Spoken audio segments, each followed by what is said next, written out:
Yəni demək istədiyim, burada məhsulu geri saxlayan, məhsuldarlığı aşağı salan əslində natamam fotosintezdir. Torpağın kasıblığı deyil. Torpağın kasıblığından qaynaqlanır natamam fotosintez. Fikrim başa düşdünüz?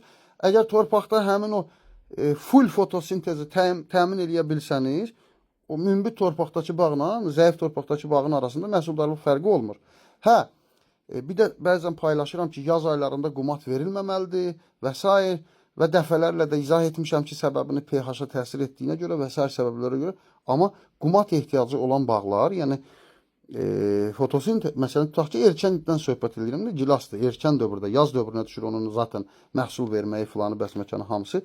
Həmin dövrün fotosintezinin məhsuldarlıqda roluna görə mütləq şəkildə həmin bağlar qumatdan istifadə eləməlidir və yaz dövrünə düşdüyü üçün orada yüksək pH-lı qumatlardan, məsələn, kalium qumatlardan istifadə olunması, Leonardi tərkibli qumatlardan istifadə olunması digər problemlər yaradacaq deyə olmaz. Ona görə deyirəm ki, yaz aylarında pH-a təsir eləyən qumatlardan istifadə, sulfik tərkibli qumatlardan istifadə edilməlidir. Yəni aşağı pH-lı qumatlardan və yaxud da pH-a təsir qoymayan fermentasiya edilmiş qumatlardan istifadə edilir. Yazda orqanik maddə 2-dən aşağı olan bağlar istifadə etməlidir mütləq. Orqanik maddəsi nə qədər aşağıdırsa, onlar mütləq yazda qumatlardan istifadə etməlidir. Çünki fotosintez əsasçiliyindən gilasının məhsuldarlığı düşəcək aşağı. 2-dən yuxarı bağlar isə qeyri-yaz dövründə, deyək ki, məsələn, mart, aprel, may ayları xaric digər aylarda istifadə edə bilər. Çünki 2% orqanik maddənin olması fotosintez reaksiyasının karbonunu təmin edəcək. Yəni karbon fiksasiyası orada yetərincə olacaq. Mövzu çox genişdir.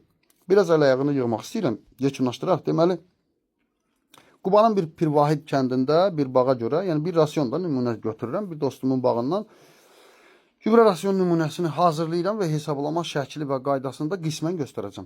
İndi lövhəm yoxdur. Mən şəklin özümə görə qeydlərimi eləmişəm. O qeydlərin üstündən mən danışacağım və o ekran üstündə isə qeydlərimi qoyacağım.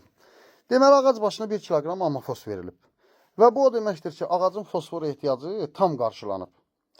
4-6 əkin sxemində hektara 400 kilogram təxminən amafos verilib. Bu da eyni zamanda 208 kilogram PCO5 və yaxud da 89.5 kilogram saf fosfor deməkdir.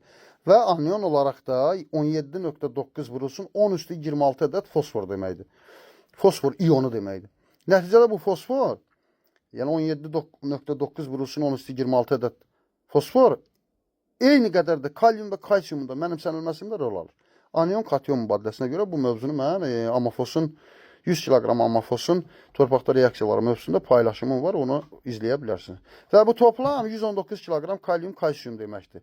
Yekun olaraq 12-15 ton məhsuldarlıq üçün kalium oksid norması ədəbiyyatlara əsasən 160 kiloqramdır.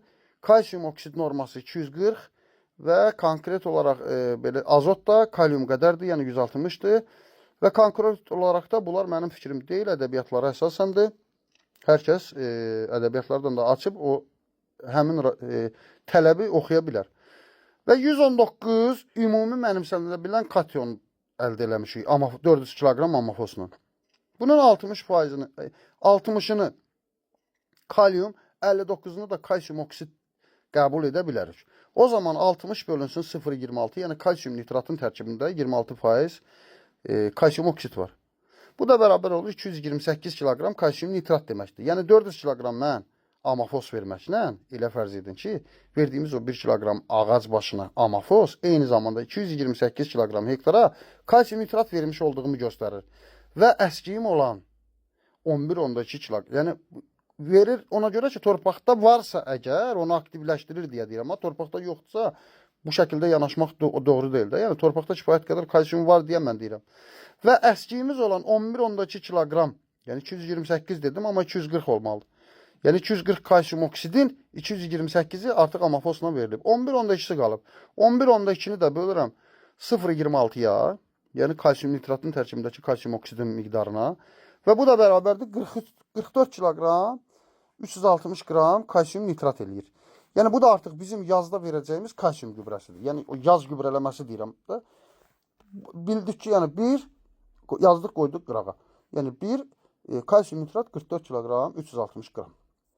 Deməli verəcəyimiz gübrələrdən biri kalsium nitrat. Keçək kalium hesablamağa. Bayaqki o 119-dan 60-ı qaldı da 59-u qaldı yəni. Onu da kalium kimi hesablasaq 59-u bölürəm 0,46-ya bərabər olur 128 kiloqrama.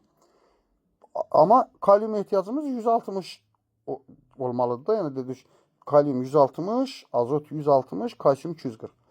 Deməli əskik olan 32 kalium oksidimiz hesablanmalıdır. Bu da 32-ni bölür, bu da eləyir 32 bölünsün 0,46 bərabər də 69 kiloqram kalium nitratı. Nitrat hektara. Və deməli nə oldu? 44 kiloqram kalsium nitrat və 69 kiloqram kalium nitrat bu bizim yazlıq gübrə ehtiyacımızdır. Azot ehtiyacımızı da kalium qədərdir dedik və bu da kalsium nitratdan da və kalium nitratdan da gəlir. Birindən 13% azot gəlir, birindən 15,5% azot gəlir və